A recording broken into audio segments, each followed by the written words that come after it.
Bonjour tout le monde et bienvenue dans Manga Show, l'émission qui parle de nouveautés manga.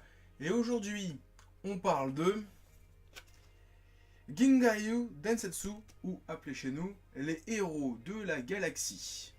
Dans un avenir très lointain, deux grands héros vont naître. Reinhard von Mussel, surnommé le génie de la victoire, et Yang Wenli, le magicien invaincu. Tels deux étoiles scintillantes, dans les ténèbres d'une époque tourmentée, ils vont s'affronter à travers la galaxie et changer le destin de l'humanité. Voici la saga héroïque qui compte le destin de deux héros d'exception, à qui reviendra la tâche de mettre fin à une interminable guerre galactique. Donc, pour ceux qui se souviennent, j'avais déjà parlé de les héros de la galaxie ou la légende des héros de la galaxie durant les animés à chaud de printemps 2018, donc la saison précédente, parce que ADN avait licencié l'animé de 12 épisodes qui était pas une adaptation de ce manga en fait, qui était une adaptation libre du roman d'origine, parce qu'à la base c'est un roman, et il y a déjà eu un animé des années 70-80, et donc c'est la troisième adaptation en fait. Ce manga, il y a eu deux animés, un manga, en tout cas un manga, peut-être que je m'avance, mais en tout cas un manga, et en fait c'est Kurokawa qui a dit ça, pour une simple et bonne raison. L'auteur des Héros de la Galaxie, c'est aussi l'auteur du roman Arslan. Alors, c'est peut-être moi qui m'avance, c'est marketing, je ne sais pas. Mais c'est vrai que c'est con de ne pas avoir mentionné que c'était par le même auteur que Arslan. Parce que bon, ça reste quand même le même auteur de roman. Bon, peut-être qu'il y a des droits d'auteur, tout ça. Ils n'ont pas le droit, à voir. Donc j'en ai déjà un petit peu parlé. Et c'est mieux que l'animé pour plein de raisons. Et après, des trucs sur lesquels j'ai des appréhensions et je vais en parler. Mais en tout cas, si vous n'avez pas accroché à l'animé, c'était mon cas au début, et après j'ai forcé et j'ai bien aimé. Et si vous n'avez pas aimé les deux premiers épisodes, vous allez aimer ce manga parce qu'il est différent pour plein de raisons. Déjà, pour ceux qui se souviennent de l'animé, j'avais déjà dit dans mon animé à chaud, les deux premiers épisodes c'était une putain de bataille entre Reinhard et Yang Wenli, et ils faisaient des stratégies et on comprenait pas les stratégies, on comprenait pas qui étaient les personnages, on savait pas qu'est-ce qu'ils faisaient, qui ils faisaient, pourquoi ils faisaient ça. Et c'était un petit peu porte-nawak, on savait pas qui était qui faisait quoi, et on était un peu perdu, on était lâché dans une... C'est comme si tu t'arrivais dans le troisième épisode d'une trilogie, quoi, enfin de film, ou le 10e épisode d'une série de 25 épisodes, de 37 saisons, t'arrives à la saison 25, tu sais pas qui est qui fait quoi, t'es perdu. Et là j'avais vraiment ce sentiment-là. Alors que le manga, eh bien, il adapte, d'après ce que je comprends, fidèlement le roman, là où l'animé avait quelques petites modifications. Donc... Et en fait, le roman et le manga commencent avec la jeunesse de Reinhard. Donc on le voit quand il est dans une planète à la con, une planète de l'Empire galactique. Et en fait, on va voir toutes ses origines et ses motivations. Ce qu'on n'avait pas dans les deux premiers épisodes parce qu'on ne savait pas qui était le personnage. C'était vraiment destiné aux fans. Et donc, en plus, les fans, à ce qui paraît, ils ont boudé la série parce que c'était pas comme l'anime des années 70-80. Là, c'est vraiment comme dans le roman, d'après ce que j'ai cru comprendre. C'est même l'éditeur Grégoire Hello qui m'a dit que c'était une adaptation fidèle au roman. Et donc, ensuite, donc, la jeunesse de Reinhard, donc comment il rencontre Siegfried, comment ils deviennent potes, comment, sans spoiler, il va être motivé à vouloir renverser l'Empire Galactique. Et comment, voilà, il n'a pas encore rencontré Yang Wenli, mais comment il va être amené à le rencontrer, comment ils vont se lutter.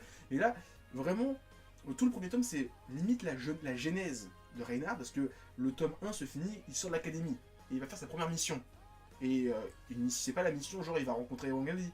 J'ai l'impression que Yang Wenli va pas le rencontrer tout de suite. Parce que là, c'est même pas la première mission qu'on voit dans l'anime. C'est une autre mission, il va sur une planète à la con, ils vont en chier. Et honnêtement, commencer avec les origines de Reinhardt, et c'est une bonne chose. Parce que je découvre le personnage, je découvre ses motivations, je découvre qu'est-ce qui le motive, je découvre sa relation avec son personnage, pourquoi il est comme ça avec lui. Et j'aime beaucoup, c'est du space opéra comme j'aime. Là, l'animé, je suis désolé, je vais lui faire taquer, mais commencer avec Reinhard qui est sur son trône en disant je suis amiral de la marine, et son pote qui arrive, hé Reinhard, on va faire ça. Oui, on voit les vaisseaux. J'ai pas compris qui ils étaient, qu'est-ce qu'ils faisaient. Et honnêtement, j'ai revu l'épisode 1, j'ai vu le début, et j'avais l'impression de... En fait, c'est même une connerie que j'ai faite, c'est qu'en fait, je voulais voir l'épisode 12, et en fait, j'ai cliqué sur l'épisode 1, sans m'en rendre compte. Et en fait, pendant 5 minutes, j'ai vu l'épisode 1, et je me suis dit, putain, c'est stylé, hein, ce qui se passe en ce moment. Et moi, je dis, attends, c'est l'épisode 1. Oh, et c'est vraiment pour vous dire à quel point les deux premiers épisodes sont vraiment à part, parce que j'ai l'impression que c'est un foreshadowing de la fin de la saison, pour vous dire à quel point c'était bizarre.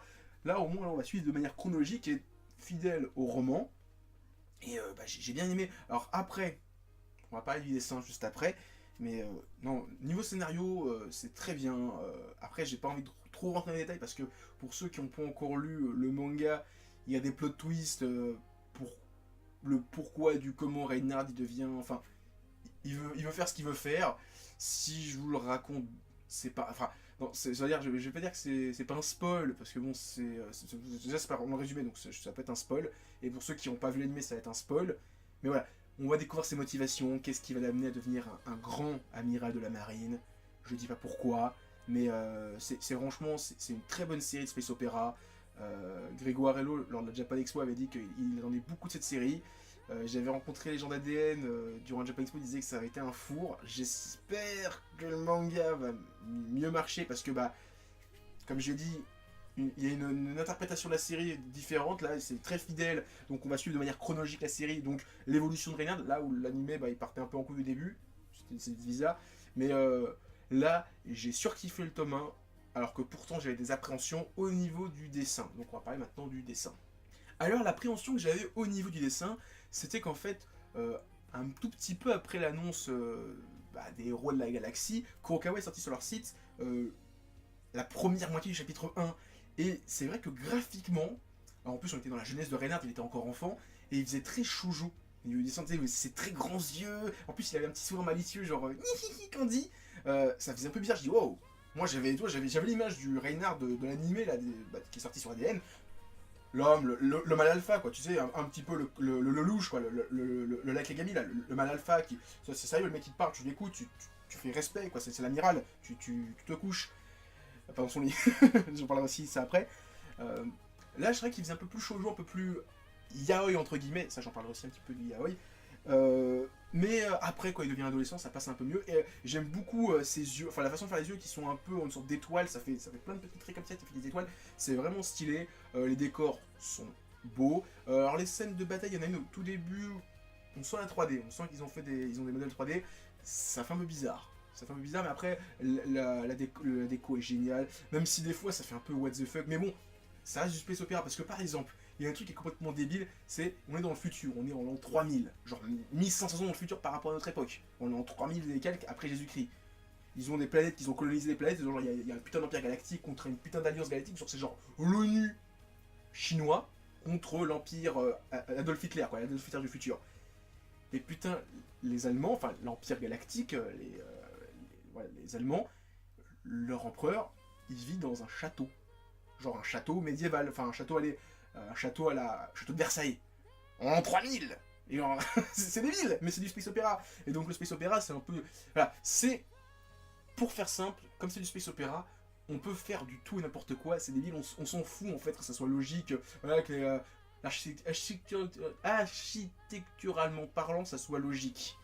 C'est juste, voilà, j'ai kiffé, franchement, j'ai kiffé l'histoire, là, franchement, j'ai beaucoup plus kiffé que l'animé, et c'est mes choses que je vais dire, mais je pense que s'il y a une saison 2, je sais pas si je vais la regarder en fait, je vais plutôt me taper le manga, parce que là, le manga, j'ai beaucoup aimé ce qui s'est passé dans le tome 1, et si vous avez pas aimé la saison 1 des Héros de la Galaxie sur ADN, je vous invite à lire au moins le tome 1, vous allez voir, vous allez kiffer. Je pense que vous allez kiffer parce que Reinhardt, il est trop charismatique dans ce tome 1, il est trop cool, j'ai hâte de voir la suite parce que là, c'est encore qu'un inspirant. Genre, il est même pas, il est à peine gradé. Quand il va monter en grade, parce que là, je pense qu'on va vraiment le voir évoluer en tant que grade jusqu'à passer amiral, ça va prendre plusieurs tomes parce que là, dans la série, il était déjà amiral. Ouais, il était déjà amiral. Donc en fait, on voyait pas cette évolution monter en grade. J'ai hâte de voir ça, le voir monter les échelons à une vitesse ahurissante, être le plus fort. J'ai hâte de voir ça, ça va être génial, putain, ça va être trop cool. Alors j'ai parlé aussi, vite fait, dans le dessin du yaoi. Alors j'ai appris ça par Grégoire Hello lors d'une conférence à Japan Expo. Les Héros de la Galaxie, c'est un petit peu l'un des pères du yaoi. Voilà, j'ai appris ça, je ne le savais pas, mais j'avoue que quand on y repense, ça fait sens. C'est une très vieille série, c'est un très vieux roman. Et bon, les yaoi, alors, j'ai remarqué ça. Souvent, quand il y a des délires de subordonnés supérieurs, ils adorent entre deux hommes, donc le chef et son disciple, son subalterne, il y a toujours ces délires de yaoi, genre ah, il le respecte, genre il est soumis à lui. Ah oui, c'est militairement parlant, t'obéis à ton supérieur, bah elles font des délires de yaoi là-dessus.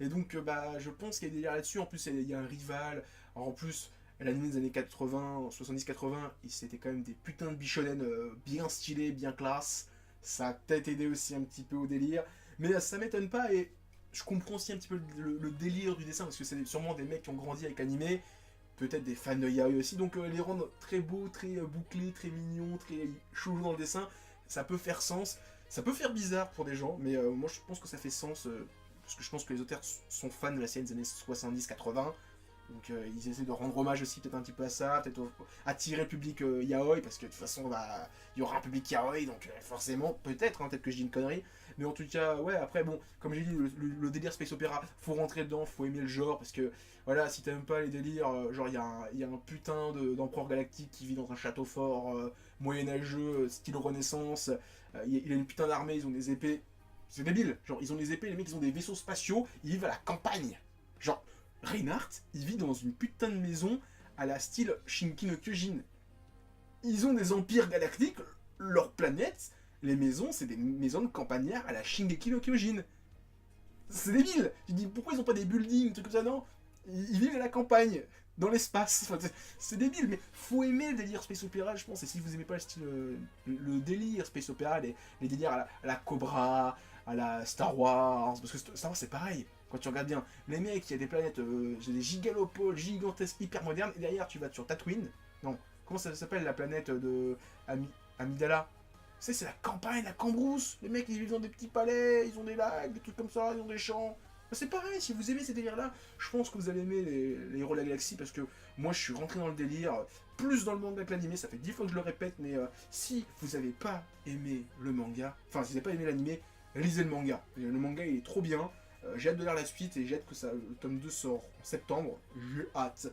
Parce que c'est trop bien. Là, Kurokawa, pépite en plus. Je le savais plus ou moins, j'avais vu qu'il y avait un manga sur l'animé, enfin l'animé, il y avait un manga aussi par rapport à ça. Et comme j'ai appris que c'était le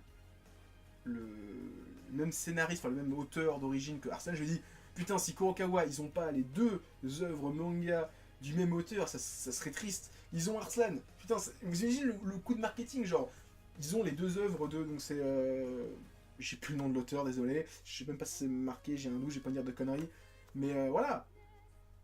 Donc à voir ce que ça donnait. Arslan c'est pareil, c'est très bien, si vous n'avez pas lu Arslan, lisez Arslan, c'est un autre délire, c'est moyenâgeux, là c'est de la SF, c'est du space opéra, et c'est très bien, moi j'ai beaucoup aimé, lisez les héros de la galaxie. En conclusion de les héros de la galaxie, ben c'est un bon space opéra, un genre qui était, on va dire, la vedette de la Japan Expo 2018, et quand tu te rends compte qu'il est très peu représenté en France, genre Gundam, entre guillemets, Cowboy Bebop, Cobra, Knight of Sidonia, Albator, et ça. C'est pas beaucoup, hein, mais et pourtant c'est un genre, avec le temps je me rends compte que c'est un genre que j'affectionne énormément. La SF, c'est voilà, comme j'ai peut-être pas dit, mais c'est pas quand j'étais jeune, j'aimais pas trop la SF, et petit à petit, je m'y intéresse un peu plus, et je me rends compte que bon, il y a plein de genres, le cyberpunk, le steampunk, la hard SF, et le space opéra. Je trouve ça génial, franchement, c'est d'une débilité, mais d'une débilité coolesque en fait, parce que en fait, sans être méchant, ça, tu remplaces tes vaisseaux par des bateaux. Tu remplaces tout par du Moyen-Âge, ça peut passer. Mais tu fous ça dans l'espace et ça devient génial ici, mais c'est génial. Donc, lisez les héros de la galaxie, c'est trop bien. Le space opéra, c'est trop bien. Il faut lire du space opéra. Il faut lire les héros de la galaxie, et je vous le conseille, parce que c'est bien. Donc voilà, c'est tout ce que j'avais à dire sur les héros de la galaxie. Donc avant de se quitter, mettez plein de pouces bleus, laissez des commentaires, partagez la vidéo sur les réseaux sociaux. Il y a mon Facebook, mon Twitter, mon Discord dans la description. Et moi je vous dis à plus, continuez à lire des mangas et à regarder des masses. Allez, ciao tout le monde.